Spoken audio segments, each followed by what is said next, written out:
I'm going to show you how to fit a harp shroud quickly. When it arrives, it'll come in some sort of protective packaging. It's basically a tube. There's two ends. There's the end that the pellet comes out of, which you can unscrew.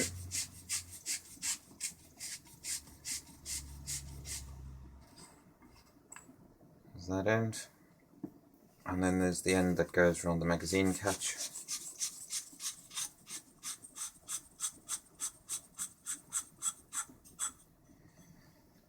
There are three little grub screws in these, which need to be tightened up onto the barrel, but we'll cover that in a bit. Right, get your action. It's a good idea to obviously make sure it's not loaded and safe, and then give the barrel a wipe with an oily rag just to get rid of all your old fingerprints and things. Then get the adapter. Make sure that the little grub screws aren't tightened up, otherwise it won't go onto the barrel, so I'll just loosen these a bit. If I use the right size Allen key.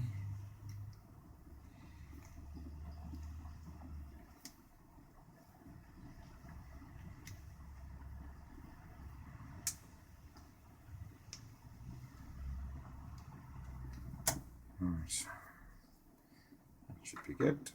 And that just slides over the barrel. There's sometimes a bit of overspray on these, so you may find that they're a bit tighter sometimes, but it's fine. It's just a bit of paint, it'll come off.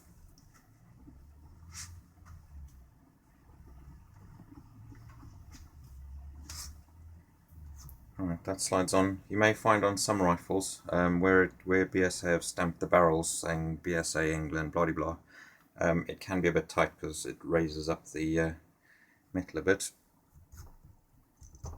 And this is one of those. It shouldn't do any damage to the barrel because this is soft aluminium, this is obviously steel. Slide this on all the way, and you'll notice it goes over the magazine catch. What I recommend doing is getting a bit of paper or a business card or something, pop that between the breech block and the adapter, so that you've got a tiny little gap, because if you don't put a gap in, you can get the shroud causing issues with accuracy, and that applies to any shroud, not just the Huub shroud. And tighten these up. They don't need to be stupidly tight. You know, it's not going to go anywhere. I'm just doing them sort of 2-finger tight.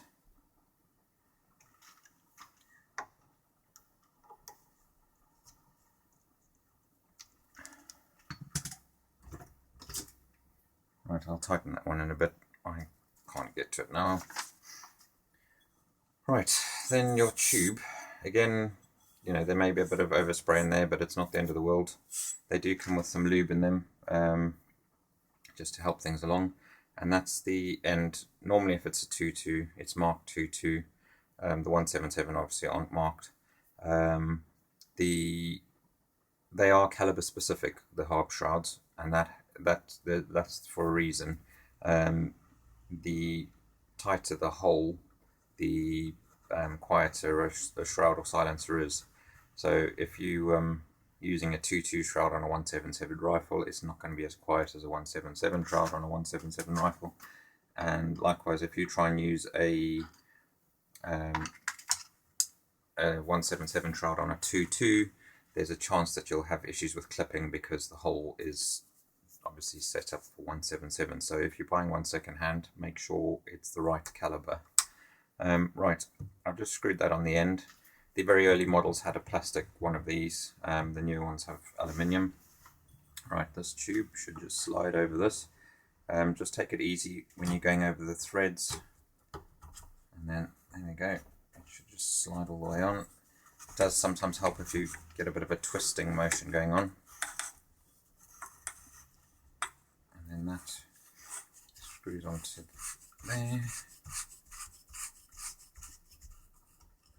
Right, because I didn't tighten that one up, it's a bit tight, so I'm going to have to take this out so I can get to it. Tighten that grub screw up and then it should be good.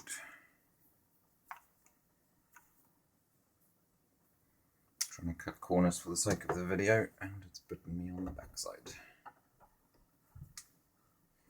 Right, yeah, that's better.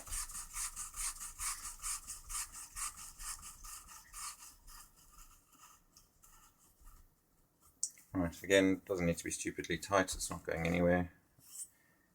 Right, now you'll notice that there's a space in the end of the shroud. I'm not actually sure that you're going to be able to see that. Let's have a look. Oh, no, not really. Let me move this along a bit.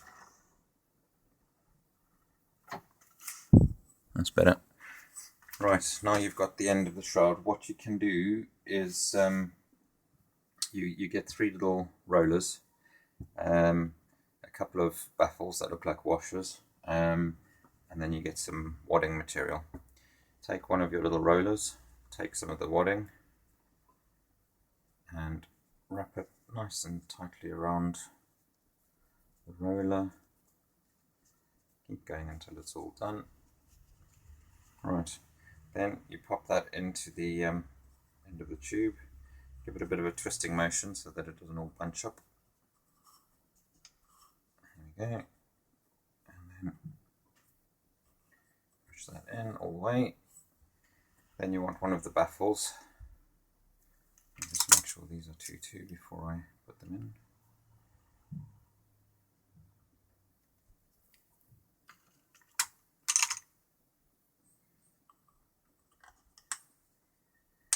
Alright, they pop in. Again, they're tight, but they're meant to be. You don't want air leaking past them, so you may find that you have to give them a bit of a push to get them past the threads, but that's by design.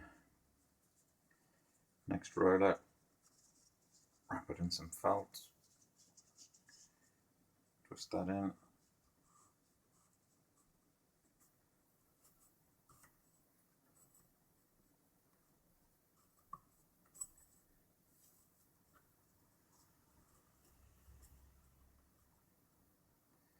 It's bunching up a bit. Let's do that again.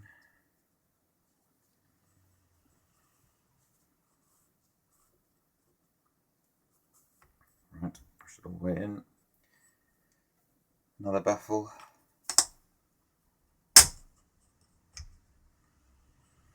Right, now this is the trickiest bit if you're not very technically minded.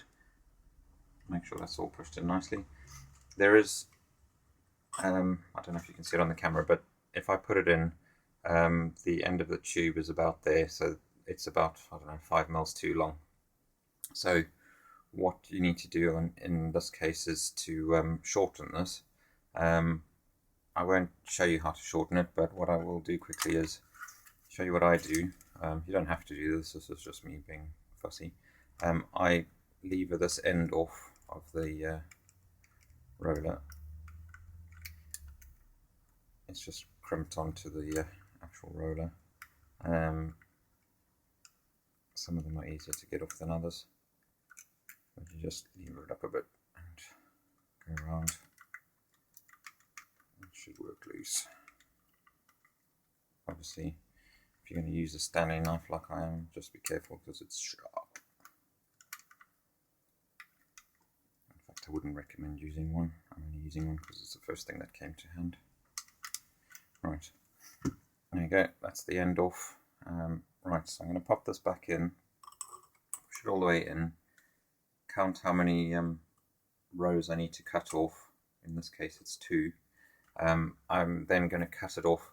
You could use something like there you go, side cutters. You could use a Dremel with a little cut-off disc. You could use a hacksaw, whatever whatever you've got handy to cut that off. I suppose you could even use nail clippers if you wanted to, just don't let your wife catch you. And then I pop the end back on, and then you may need to cut this because it may be too wide after you've shortened it. Just use a pair of scissors, it's pretty easy to cut.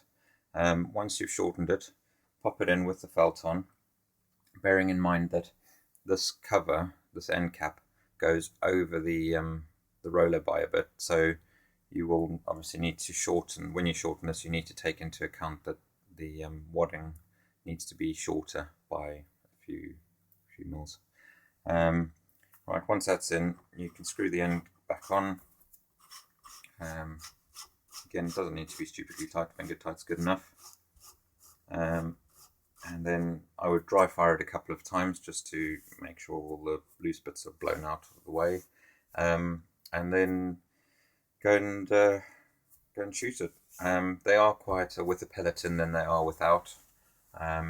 So just bear that in mind when you dry firing it for the first time. You may think that it's louder than you're expecting, but once there's a pellet going through it, it actually quietens down quite a bit. Hope that helps. Thanks a lot.